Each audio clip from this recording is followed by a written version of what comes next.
ಸಾಮಾನ್ಯವಾಗಿ ನಾನು ನೀವು ಎಲ್ಲರೂ ಅನುಭವಿಸಿರುವಂಥ ಕೆಲವು ದಿನಗಳ ಬಗ್ಗೆ ಮಾತಾಡೋಕ್ಕೆ ಇಷ್ಟಪಡ್ತೀನಿ. ಅವಾಗಿನ್ನೂ ಚಿಕ್ಕ ವಯಸ್ಸು, ಮನೆಯಿಂದ ನೀವು ದೂರ ಇರ್ತೀರಿ.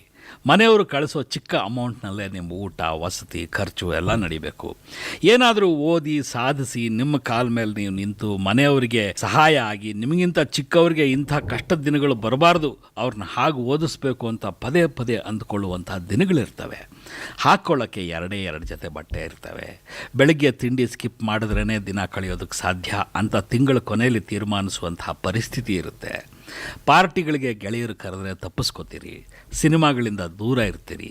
ಏನಾದರೂ ಖರೀದಿಸಬೇಕು ಅಂತ ಅನ್ನಿಸ್ದಾಗೆಲ್ಲ ಕೆಲಸ ಸಿಕ್ಕ ಮೇಲೆ ತೊಗೊಳ್ಳೋಣ ಅಂತ ವಿಷಯನ ಮುಂದಕ್ಕೆ ಹಾಕ್ತಾ ಇರ್ತೀರಿ. ಒಟ್ಟಿನಲ್ಲಿ ಬದುಕು ಅನ್ನೋದು ಮಿನಿಮಮ್ ಖರ್ಚಿನಲ್ಲಿ ಸಾಗಿರುತ್ತೆ. ಇವುಗಳನ್ನು ನೀವು ಕಷ್ಟದ ದಿನಗಳು ಅಂತ ಭಾವಿಸಿದರೆ ಐ ಆಮ್ ಸಾರಿ. ಬದುಕಿನಲ್ಲಿ ಇಂಥ ಕಷ್ಟದ ದಿನಗಳು, ಇದಕ್ಕಿಂತ ಕಷ್ಟದ ದಿನಗಳು ಇರ್ತವೆ ಕೂಡ. ಇವುಗಳನ್ನು ನಿಮ್ಮ ತಾಳ್ಮೆಯ ದಿನಗಳು ಅಂತ ಭಾವಿಸ್ಕೊಳ್ಳಿ. ಒಂದು ಸಲ ಮತ್ತೆ ಆ ದಿನಗಳಿಗೆ ವಾಪಸ್ ಹೋಗೋದಕ್ಕೆ ಪ್ರಯತ್ನಿಸಿ. It is almost impossible. ಹಾಗೆ ಚಿಕ್ಕದೊಂದು ರೂಮ್ನಲ್ಲಿ 2 ಜೊತೆ ಬಟ್ಟೆ, ಬೆಳಗಿನ ತಿಂಡಿ ಸ್ಕಿಪ್ ಮಾಡೋದು, ಸಿನಿಮಾಗಳಿಂದ ದೂರ ಅಂತ ಬದುಕ್ತಾ ಇದ್ದವರಿಗೆ ಒಂದು ಕೆಲಸ ಅಂತ ಸಿಕ್ಬಿಡುತ್ತೆ. ದುಡ್ಡು ಕೈಯಲ್ಲಿ ಓಡಾಡೋಕ್ಕೆ ಶುರುವಾಗುತ್ತೆ. ಮೊದಲು ಅಂದ್ಕೊಂಡ ಹಾಗೆ ನಮ್ಮ ಕಾಲ ಮೇಲೇನೋ ನಾವು ನಿಂತಿರ್ತೀವಿ. ಆದರೆ ತಂದೆ ತಾಯಿ ಅವ್ರಿಗೆ ದುಡ್ಡು ಕಳಿಸೋದು, ತಮ್ಮ ತಂಗಿ ಓದು, ಇವೆಲ್ಲ ಮೊದಲು 2 ತಿಂಗಳು ಮಾಡ್ತೀವಿ.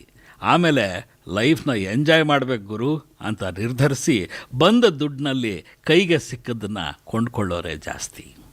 ದುಡ್ಡು ಅಂತ ಬಂದ ಕೂಡಲೇ ಬಟ್ಟೆ ತಗೋತೀವಿ, ಆಸೆ ಆಗಿದ್ದೆಲ್ಲ ತಿಂತೀವಿ.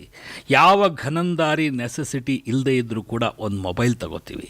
ವಿನಾಕಾರಣ ಅವಶ್ಯಕತೆ ಇಲ್ಲದವರಿಗೆಲ್ಲ ನಂಬರ್ ಕೊಡ್ತೀವಿ. ಇದಕ್ಕಿಂತ ಬೆಟರ್ ಅನ್ನುವಂಥ ಹ್ಯಾಂಡ್ಸೆಟ್ ಸಿಗುತ್ತಾ ಅಂತ ನೋಡ್ತೀವಿ, ಅದನ್ನು ತಗೋತೀವಿ. ಆಮೇಲೆ ತೀರಾ ಹತ್ತಿರದವ್ರಿಗೆ ಅಂತಲೇ ಒಂದು ನಂಬರ್ ಕೊಟ್ಟು ಅದಕ್ಕೆ ಇನ್ನೊಂದು ಮೊಬೈಲ್ ತಗೋತೀವಿ. ನಿಜಕ್ಕೂ ನಮಗೆ ಅಷ್ಟೆಲ್ಲ ದುಡ್ಡು ಬಂದಿರೋದಿಲ್ಲ. ತುಂಬ ಬಂದಿದೆಯೇನೋ ಅನ್ನೋ ಹಾಗೆ ಎರ್ರಾಬಿರ್ರಿ ಖರೀದಿಗಳನ್ನು ಮಾಡಿಬಿಟ್ಟಿರ್ತೀವಿ. ಕೈಯಲ್ಲಿ ಕ್ರೆಡಿಟ್ ಕಾರ್ಡು, ಮೊಬೈಲ್ನಲ್ಲಿ ಪೋಸ್ಟ್ ಪೇಯ್ಡ್ ಸಿಮ್ ಕಾರ್ಡು, ಇವೆರಡೂ ಇದ್ದುಬಿಟ್ರೆ ಆ ಮನುಷ್ಯನ ದಿವಾಳಿ ಎಬ್ಬಿಸ್ಬಿಡೋದಕ್ಕೆ ಇನ್ನೇನೂ ಬೇಕಾಗಿಲ್ಲ. ನಮಗೆ ಗೊತ್ತಿಲ್ಲದೆ ಒಂದು ಕೊಳ್ಳು ಬಾಕತನ ಮೈಗಂಟ್ಕೊಂಡ್ಬಿಡುತ್ತೆ. ಇದನ್ನು ಹೊಟ್ಟೆಬಾಕತನ ಅನ್ನೋ ಹಾಗೆ ಕೊಳ್ಳು ಬಾಕತನ ಅಂತಾರೆ. ಇರೋ 3 ಜನಕ್ಕೆ ಒಂದು ಚಿಕ್ಕ ಮನೆ ಸಾಕಾಗುತ್ತಾದರೂ ನೆತ್ತಿ ತನಕ ಸಾಲ ಮಾಡಿ 60-40 ಸೈಟ್ ತಗೋತೀವಿ. ಕಾಲಿಗೆ ಬಡಿಯೋ ಲಾಳ ಸಿಕ್ತು ಅನ್ನೋ ಕಾರಣಕ್ಕೆ ಕುದುರೆ ಖರೀದಿಸೋಕ್ಕೆ ಹೊರಡೋ ಸಂಭ್ರಮ ಇದೆಯಲ್ಲ, ಇಟ್ ಈಸ್ ಎಕ್ಸಾಕ್ಟ್ಲಿ ದಿಸ್. ಕೆಲವು ಮಟ್ಟಿಗೆ ಅದು ಸರಿನೂ ಹೌದು. ಕೈಲಿ ದುಡ್ಡು ಸೇರಿದಾಗ ಒಂದು ಸೈಟ್ ಖರೀದಿಸ್ತೀವಿ, ಆಮೇಲೆ ಸಾಲ ಮಾಡಿ ಮನೆ ಕಟ್ತೀವಿ. ಕೈ ನಡೆಯೋವಾಗ ನಡೆದು ಬಿಡಲಿ ಅಂತ ಅನಿಸೋದು ಲೋಕನಿಯಮ. ಆದರೆ ಕೊಳ್ಳೋದು ಚಟವಾಗಿ ಬಿಡ್ತಾ ಇದೆಯಾ ಅನ್ನೋದನ್ನು ಪರೀಕ್ಷೆ ಮಾಡಿಕೊಳ್ಳಿ.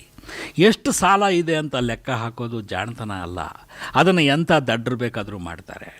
ಈ ಸಾಲ ಎಷ್ಟು ವರ್ಷಗಳಿಗೆ ತೀರುತ್ತೆ ಅಂತ ಲೆಕ್ಕ ಹಾಕೋದು ಕೂಡ ಬುದ್ಧಿವಂತರ ಲಕ್ಷಣ ಅಲ್ಲ. ಅದರ ಬದಲಿಗೆ ನಿಮ್ಮ ಖರೀದಿಗಳು ನಿಮ್ಮ ವರಮಾನಕ್ಕೆ ಮೀರಿದಂಥವ ಅನ್ನೋದನ್ನು ಮೇಲಿಂದ ಮೇಲೆ ಲೆಕ್ಕ ಹಾಕಿ. ತೊಂದರೆಗೆ ಒಳಗಾಗೋದ್ರಿಂದ ಪಾರಾಗ್ತೀರಿ. ಖರೀದಿಗಳನ್ನು ಮಾಡಿಬಿಟ್ಟಿರೋದ್ರಿಂದ ಸಾಲ ತೀರಿಸೋದಕ್ಕೋಸ್ಕರ ವರಮಾನ ಜಾಸ್ತಿ ಮಾಡ್ಕೊಳ್ಳೋಣ ಅಂತ ಹೊರಡಬೇಡಿ. ಅನೇಕ ಸಲ ಅದು ನಿಮ್ಮನ್ನು ತಪ್ಪು ದಾರಿಗೆ ಎಳೆಯುತ್ತೆ, ನಿಮ್ಮ ಆರೋಗ್ಯ ಹಾಳು ಮಾಡುತ್ತೆ. ಅದೆಲ್ಲದರ ಬದಲಿಗೆ ಒಂದೇ ಒಂದು ಸಲ ನಿಮ್ಮ ತಾಳ್ಮೆಯ ದಿನಗಳಿಗೆ ಹಿಂತಿರುಗೋಕ್ಕೆ ಪ್ರಯತ್ನಿಸಿ. ತೀರಾ 2 ಜೊತೆ ಬಟ್ಟೆ ಇಟ್ಕೊಂಡು ಒಂಟಿಗೋವಿ ಹಾಗೆ ಬದುಕೋದಕ್ಕೆ ಸಾಧ್ಯವಾಗಲಿಕ್ಕಿಲ್ಲ. ಆದರೆ ಇನ್ನು 6 ತಿಂಗಳು, 1 ವರ್ಷ ಒಂದೇ ಒಂದು ಎಕ್ಸ್ಟ್ರಾ ಅಂಗಿ ತಗೊಳ್ಳೋದಿಲ್ಲ ಅಂತ ತೀರ್ಮಾನಿಸೋದು ಕಷ್ಟ ಅಲ್ಲ. ಯಾರೋ ಯುರೋಪ್ ಟೂರ್ಗೆ ಹೋಗಿ ಅಲ್ಲಿಂದ ಆಲ್ಬಮ್ ತೊಗೊಂಬಂದಿರ್ತಾರೆ, ಫೋಟೋ ತೆಗೆಸ್ಕೊಂಡಿರ್ತಾರೆ, ಅವ್ರು ಮಾಡಿದ್ರು ಅಂತ ನೀವು ಕೂಡ ಸಾಲ ಮಾಡಿ ಯುರೋಪ್ ಟೂರ್ಗೆ ಹೊರಟು ಬಿಡಬೇಡಿ. ಗೆಳೆಯನ ಕೈಯಲ್ಲಿ ಹೊಸ ಹ್ಯಾಂಡ್ಸೆಟ್ ನೋಡಿದ ಕೂಡಲೇ ಟೆಂಪ್ಟ್ ಆಗಬೇಡಿ. ಕ್ರೆಡಿಟ್ ಕಾರ್ಡ್ ಇದೆಯಲ್ಲ, ಅದು ಘನತೆಯ ಲಕ್ಷಣ ಅಲ್ಲ. ದುಡ್ಡನ್ನು ಮ್ಯಾನೇಜ್ ಮಾಡೋಕ್ಕಾಗದೆ ಬಡ್ಡಿ ಕಟ್ಟಿ ಮೋಸ ಹೋದವ್ರ ಲಕ್ಷಣ. ಟೆಲಿಮಾರ್ಕೆಟಿಂಗ್ ಅಂತ ಮಾಡ್ತಾರಲ್ಲ, ಅದಕ್ಕೆ ಕಿವಿ ಕೊಡಲೇಬೇಡಿ. ಕ್ಲಬ್ಗಳ ಮೆಂಬರ್ಶಿಪ್ಪು, ಗೋಲ್ಡನ್ ಕಾರ್ಡು, ನಿಮ್ಮ ಟೆಲಿಫೋನ್ ಲಕ್ಕಿ ನಂಬರ್ ಆದ್ದರಿಂದ ನಿಮಗೆ ಪ್ರೈಸ್ ಬಂದಿದೆ ಅನ್ನೋದು, ಪರ್ಸ್ನಲ್ ಲೋನ್ ಕೊಡ್ತೀವಿ ಬೇಕಾ ಅನ್ನೋದು, ಇವೆಲ್ಲವೂ ಕೂಡ ನಮ್ಮ ಆರ್ಥಿಕ ಅವನತಿಗೆ ಇರುವಂಥ ದಾರಿಗಳು ಅನ್ನೋದನ್ನು ಚೆನ್ನಾಗಿ ಅರ್ಥ ಮಾಡ್ಕೊಳ್ಳಿ. ತುಂಬ ಲಿಮಿಟೆಡ್ ಖರ್ಚಿನಲ್ಲಿ ಬದುಕು ಸಾಧಿಸ್ತೀನಿ ಅಂತ ನಿರ್ಣಯಿಸೋದು ಈ ಜಗತ್ತಿನ ಅನೇಕ ಬುದ್ಧಿವಂತರು ಮಾಡುವಂಥ ಕೆಲಸ.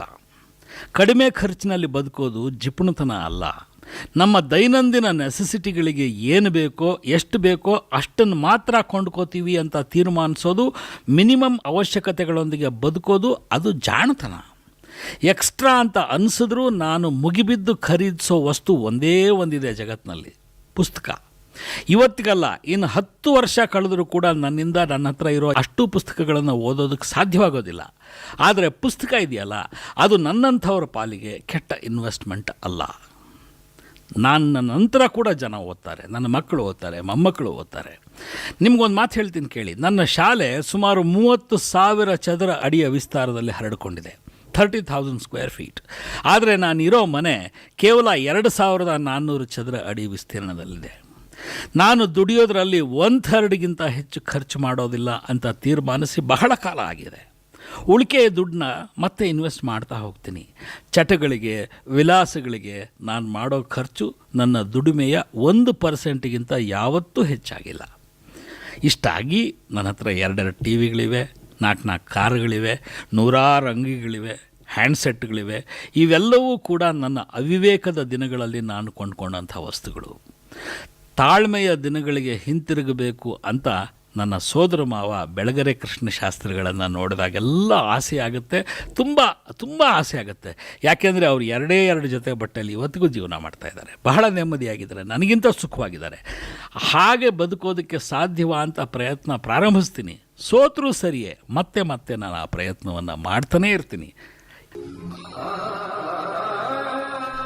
ನನಗಿಂತ ಚಿಕ್ಕವರು, ನನಗಿಂತ ಚೆನ್ನಾಗಿ ಬದುಕಬೇಕು ಅನ್ನೋ ಆಸೆ ನಂದು. ಅದಕ್ಕೋಸ್ಕರವೇ ಹೀಗೆ ಬದುಕು, ಬವಣೆ, ಓದು, ಸಂಗೀತ, ಆಸೆ, ನಿರಾಸೆ, ಪ್ರೀತಿ, ಪ್ರೇಮಗಳ ಬಗ್ಗೆ ನಿಮ್ಮ ಜೊತೆ ಮಾತಾಡ್ತಾ ಕೂತಿದ್ದೀನಿ. ಐ ನೋ, ನನಗಿಂತ ನೀವು ಚಿಕ್ಕವರಾದರೂ ನನಗಿಂತ ಬುದ್ಧಿವಂತರು, ನನಗಿಂತ ಸಾಹಸಿಗಳು. ಎಲ್ಲೋ 1-2 ಅನುಭವಗಳಿಗೆ ಸಂಬಂಧಪಟ್ಟ ಹಾಗೆ ನಾನು ನಿಮಗಿಂತ ದೊಡ್ಡವನಾಗಿರಬಹುದು.